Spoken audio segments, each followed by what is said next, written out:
As students prepare to go back to school next week, some may have a hard time getting there. According to School Bus Ontario, several cities across the province are being faced with a school bus driver shortage. According to officials, the pandemic and what they're calling a flawed system is to blame. Last year was bad. This year is going to be even worse.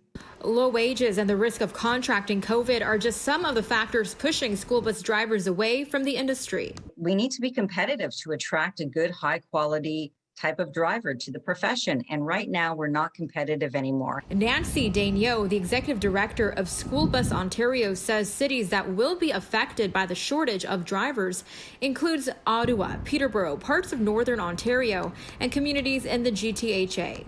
We're very short of drivers this year, which could lead to delays and cancellations in some regions. The organization says bus operators are not fully compensated considering the amount of responsibilities drivers take on. Daigneault says the industry's contract bid system is to blame, which awards contracts to operators at the lowest bids. What they do is they put it out, and whoever bids the lowest usually wins the contract.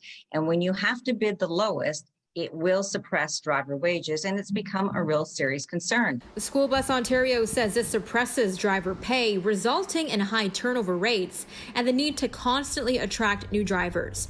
They say COVID support payments from the government, such as CERB, have made it hard to attract replacements. The average wage is $16 to $20 an hour, depending on the region. If you want to put that in perspective, public transit, they're anywhere between $27 and $35 an hour. In terms of whether Toronto could see a shortage, in a statement, Toronto Student Transportation Group says, in part, we are in better shape than in previous years here in Toronto, but the introduction of the mandatory vaccination disclosure policy will have an impact, and we will not likely know until we get more details from the ministry on implementation and how drivers react to this new requirement. That can certainly trigger a shortage. What we're doing is we're calling on the government to change the way the contracts are set up so they don't award the contracts to the lowest possible bidder.